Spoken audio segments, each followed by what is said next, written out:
आकाशवाणी गोरखपुर से प्रादेशिक समाचार।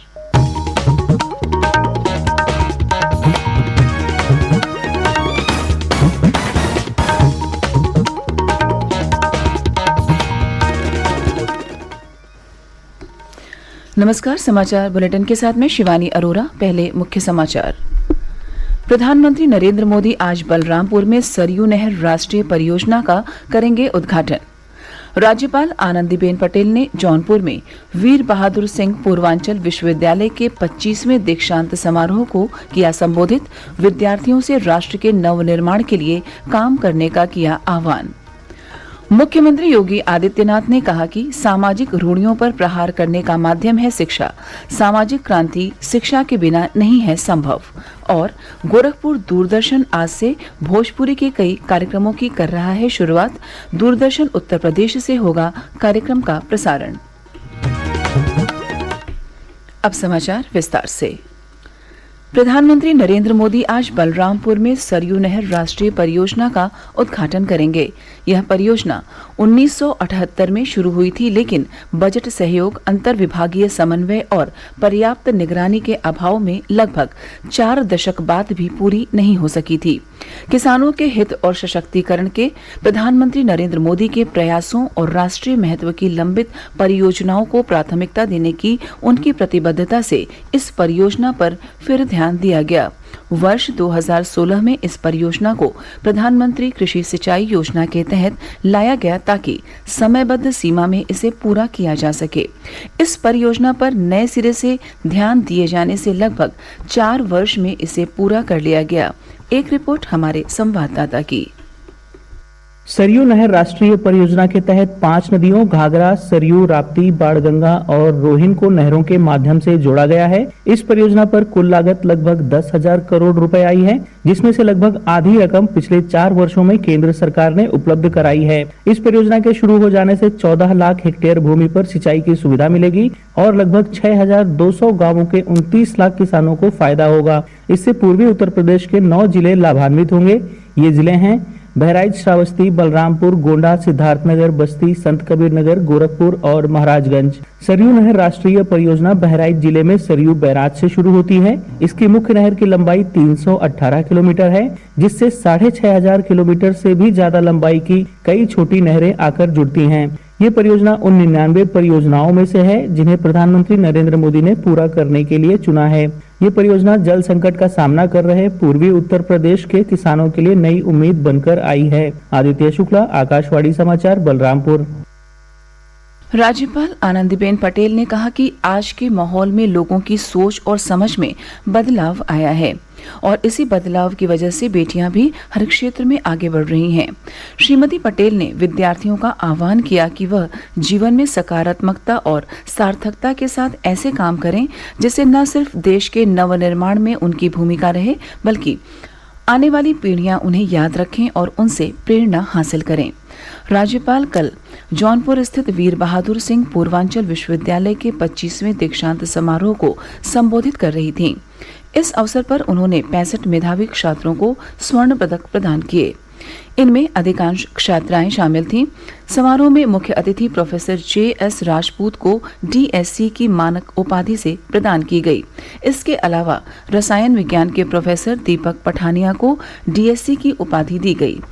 अपने संबोधन में प्रोफेसर DS राजपूत ने कहा कि शिक्षा चरित्र निर्माण तथा अध्ययन, मनन, चिंतन और उपयोग के लिए होनी चाहिए।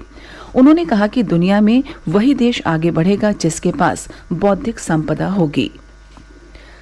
प्रमुख रक्षाध्यक्ष जनरल बिपिन रावत और उनकी पत्नी मधुलिका रावत का अंतिम संस्कार कल शाम दिल्ली कैंट के बरार स्क्वायर में पूरे सैन्य सम्मान के साथ कर दिया गया। इन दोनों को उनकी दोनों बेटियों ने मुखाग्नि दी।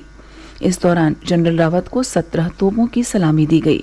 बुधवार को तमिलनाडु के नीलगिरी जिले के कुन्नूर के पास हेलीकॉप्टर दुर्घटना में जनरल रावत, उनकी पत्नी सहित 13 लोगों की मृत्यु हो गई थी। जनरल रावत के निधन पर रक्षा मंत्री राजनाथ सिंह, गृह मंत्री अमित शाह सहित केंद्रीय मंत्रियों, भारत के प्रधान न्यायाधीश एन.वी. रमणा, राष्ट्रीय सुरक्षा सलाहकार अजित डोभाल, भाजपा अध्यक्ष जेपी नड्डा, कांग्रेस नेता राहुल गांधी, मुख्यमंत्री योगी आदित्यनाथ सहित अन्य राज्यों के मुख्यमंत्रियों और तीनों सेनाओं के अधिकारियों ने श्रद्धांजलि अर्पित की। प्रादेशिक समाचार आप आकाशवाणी गोरखपुर से सुन रहे हैं। यह समाचार बुलेटिन हमारे YouTube channel AIR news Gorakhpur और ट्विटर हैंडल AIR न्यूज_GKP पर भी उपलब्ध है। मुख्यमंत्री योगी आदित्यनाथ ने कहा है कि शिक्षा सामाजिक रूढ़ियों पर प्रहार करने का माध्यम है और सामाजिक क्रांति शिक्षा के बगैर संभव नहीं है। श्री योगी कल गोरखपुर में महाराणा प्रताप शिक्षा परिषद के संस्थापक सप्ताह समारोह के समापन कार्यक्रम को संबोधित कर रहे थे। उन्होंने कहा कि गोरक्षपीठ ने हमेशा सामाजिक रूढ़ियों का विरोध किया है जो सामाजिक एकता में बाधक रही हैं। गोरक्षपीठ ने शिक्षा को सर्वांगीण विकास का जरिया बनाने के लिए ही महाराणा प्रताप शिक्षा परिषद की स्थापना की। श्री योगी ने कहा कि धर्म स्थलों का स्वरूप सिर्फ पूजा की जगहों तक सीमित नहीं होना चाहिए, बल्कि इसे नेतृत्व करते हुए दिखाई देना चाहिए। इस अवसर पर केंद्रीय शिक्षा, कौशल एवं उद्यमिता विकास मंत्री धर्मेंद्र प्रधान ने गोरखपुर को स्पेशल एजुकेशन जोन बनाने की घोषणा की है। उन्होंने कहा है कि स्पेशल इकोनॉमिक जोन की तरह ही स्पेशल एजुकेशन जोन की स्थापना की जाएगी। इसके माध्यम से नई शिक्षा नीति की आवश्यकता के अनुरूप वैश्विक नागरिक तैयार किए जाएंगे। उन्होंने कहा कि स्पेशल एजुकेशन जोन के माध्यम से विश्व भर की समस्याओं का समाधान निकाला जाएगा। गोरखपुर दूरदर्शन आज से भोजपुरी के कई कार्यक्रमों को शुरू कर रहा है। इसमें भोजपुरी बोली के अलावा स्थानीय परंपराएं, कला और साहित्य पर भी कार्यक्रम होंगे। सूचना और प्रसारण मंत्री अनुराग ठाकुर और मुख्यमंत्री योगी आदित्यनाथ ने पिछली 3 दिसंबर को दूरदर्शन गोरखपुर केंद्र में एक उपग्रह केंद्र का उद्घाटन किया था। इस अवसर पर सूचना और प्रसारण मंत्री ने कहा कि दूरदर्शन गोरखपुर भोजपुरी पर आधारित 1 घंटे का कार्यक्रम प्रतिदिन प्रसारित करेगा। इन कार्यक्रमों से इस क्षेत्र में भाषा और संस्कृति का विस्तार होगा। DTH सेवा के माध्यम से कार्यक्रमों को देखा जा सकेगा। नियमित रूप से कार्यक्रम सुबह 11 बजे से 11:30 बजे तक और रात 8 बजे से 8:30 बजे तक दूरदर्शन उत्तर प्रदेश प्रसारित करेगा। मुख्यमंत्री योगी आदित्यनाथ ने कल आगरा पहुंचकर पिछले दिनों तमिलनाडु के कुन्नूर में हुए हेलीकॉप्टर हादसे में शहीद विंग कमांडर पृथ्वी सिंह चौहान के परिजनों से मुलाकात की। इस दौरान श्री योगी ने शहीद विंग कमांडर चौहान के पिता सुरेंद्र सिंह और परिवार के अन्य सदस्यों को सांत्वना दी।